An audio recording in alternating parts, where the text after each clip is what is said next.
the June 18 peace deal with fresh military strikes on its territory. With truce in tatters, Iran's Navy warns U.S. bases across the Gulf will face hell if attacks continue. Tehran escalates, says U.S. bombing campaign has made a mockery of the ceasefire agreement. Gulf on fire as IRGC says, response will be stronger than before if Washington launches more strikes.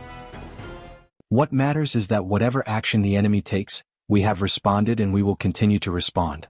We have repeatedly said that if the enemy once again breaks its commitments or violates the ceasefire, our response will be stronger than before. We stress once again that it will be stronger. Iran accused the United States of violating the June 18 interim agreement following the latest reported airstrikes along its southern coast. Tehran said U.S. airstrikes targeted Iranian monitoring and surveillance sites despite the interim agreement remaining in effect. Iran's foreign ministry said the attacks violated both the interim memorandum of understanding and the United Nations Charter. Iran's Ministry of Foreign Affairs said, and I quote, "These brutal attacks, which are a blatant violation of paragraph 4 of Article 2 of the United Nations Charter, as well as an explicit violation of the first paragraph of the Memorandum of Understanding on the Termination of the Imposed War dated Cordad 28, 1405, June 18, 2026. Show that the U.S. regime places the lowest value and credibility on its commitments, and breach of promise is a part of this regime's nature." While reminding the United Nations Security Council and the Secretary General of this organization of their responsibilities towards international peace and security. The Islamic Republic of Iran emphasizes its determination to defend Iran's national sovereignty and territorial integrity against U.S. military aggression, in accordance with Article 51 of the UN Charter. Unquote. U.S. Central Command said the strikes followed an Iranian drone attack targeting a Panama-flagged commercial tanker in the region. Subsequently, the IRGC warned that Iran's response to the latest U.S. strikes would be stronger than before.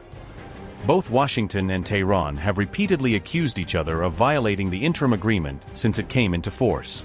The latest exchange has raised fresh doubts about whether the fragile U.S.-Iran truce can continue to hold under mounting tensions. As we predicted from the outset and continue to do so, the enemy is deceptive, untrustworthy and prone to breaking its commitments. At any stage of the negotiations, it may engage in provocative actions. What matters is that whatever action the enemy takes, we have responded and we will continue to respond. We have repeatedly said that if the enemy once again breaks its commitments or violates the ceasefire, our response will be stronger than before. We stress once again that it will be stronger. This is simply the nature of our enemy. It is untrustworthy and prone to breaking its commitments, and at any moment it may engage in such actions. We regard this as consistent with the enemy's nature because we know its character. But, as I said, what is most important is that we have always responded to the enemy, and we will continue to do so.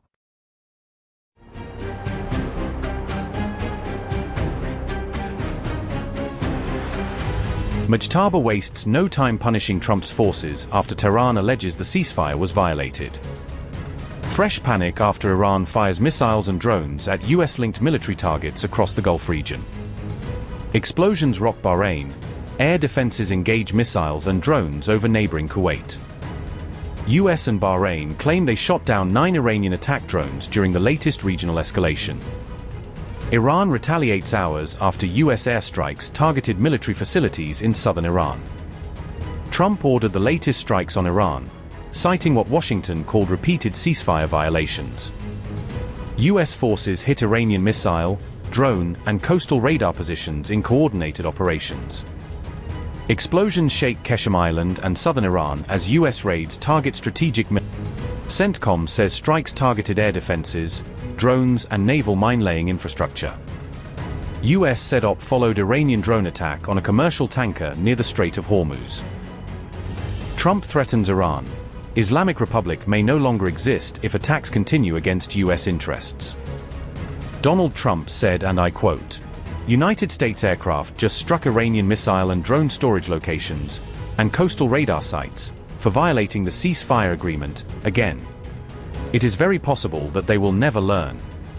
There may come a point when we are no longer able to be reasonable and will be forced to militarily complete the job that we very successfully started. If that happens, the Islamic Republic of Iran will no longer exist." Unquote. Iran claims it hit U.S. Fifth Fleet Base in Bahrain and Ali Al Salem Air Base in Kuwait. IRGC says joint missile drone strikes targeted 8 key U.S. military installations across the Gulf region. Meanwhile, the IRGC Navy warned the United States of retaliation, saying American military bases across the region would face hell. IRGC Navy said, and I quote, "America's blind strikes on Syrik will not undermine our control over the strait.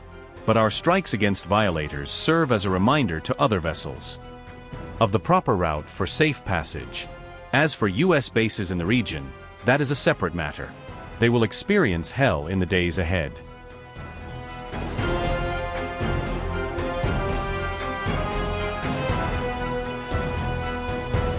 Betrayed Bibi declares Iran has no place or influence in the new Israel-Lebanon agreement. Israel told to withdraw after being pressed to accept the US-backed Lebanon ceasefire framework. Bibi defiant, says deal dealt a major blow to Iran's regional influence and proxy network. Bibi vows IDF will hold security zone until Hezbollah is fully disarmed and neutralized. Yesterday, before the start of the Sabbath, we achieved a historic accomplishment for the State of Israel. Following direct negotiations between Israel and Lebanon, mediated by the U.S., we have reached a framework of understanding that allows us to move forward towards ending the conflict and, God willing, eventually reaching a peace agreement between the two countries. Under these understandings, the U.S. and Lebanon have recognized Israel's right to maintain the security zone inside Lebanon for as long as it is required for our security. We will continue to hold it until Hezbollah and the rest of the terrorist organizations are disarmed and until no further threat to Israel is posed from Lebanon. This is a massive blow to Iran and Hezbollah. Iran tried to force a withdrawal from southern Lebanon upon us. You heard these demands all the time, and you also heard their disappointment and their criticism of the agreement, both theirs and Hezbollah's. I stood firm on our vital interests and forcefully opposed the notion of forcing a withdrawal upon us. Lebanon, Israel, and the U.S. are essentially saying to Iran, this is none of your business. You have no status here. You have no involvement and no role. Not you, not Hezbollah, and not any terrorist organization. Israel and Lebanon have agreed on 2 adjacent areas near the Yellow Line, recommended by the IDF, where there will be a pilot program for disarming Hezbollah and transferring the territory to the control of the Lebanese army. I'll show you this on the map. The black line is our international border with Lebanon. The yellow line is the security line, or more accurately, the security zone. Here is a small addition we made in recent weeks. Where the pilot areas we are discussing. The first is here, completely outside the security zone. The second is an area beyond our original security zone, which the IDF says is not operationally essential, and from which we will withdraw. These are the 2 pilot areas. This means Israel remains in the yellow security zone that protects us. This is a tremendous achievement, because what were they trying to do? They tried to get us out of there through all kinds of means and pressures. That, of course, will not happen. We are breaking the Iranian axis of terror, but we are also breaking the Iranian diplomatic axis. We managed to reach this framework of understandings for a simple reason, because we struck Hezbollah hard.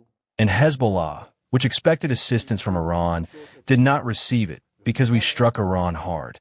All of this was done thanks to the heroism of our fighters, and also thanks to the wise and courageous decisions we made. In the last 2 weeks alone, we eliminated over 200 terrorists, and since the beginning of the war, over 9,000 Hezbollah terrorists. We took control of the Beaufort, and we are staying in the Beaufort. We took control of the Ali Taher Ridge and of Bint Jbeil. They are under our control. We are eliminating their terrorist infrastructure throughout the entire area, in the entire yellow zone. We are simply wiping out the terrorist infrastructure. There are bunkers there, there are tunnels there, there are terrorist villages there. We are wiping them all out. We are not done yet. We still have work to do, especially regarding the global problem of explosive drones. And in this too, we will be the first in the world to find a solution. But what is clear is one thing. There is a historic achievement here. This agreement strengthens Israel and Lebanon, and weakens Iran and Hezbollah. And God willing, This is a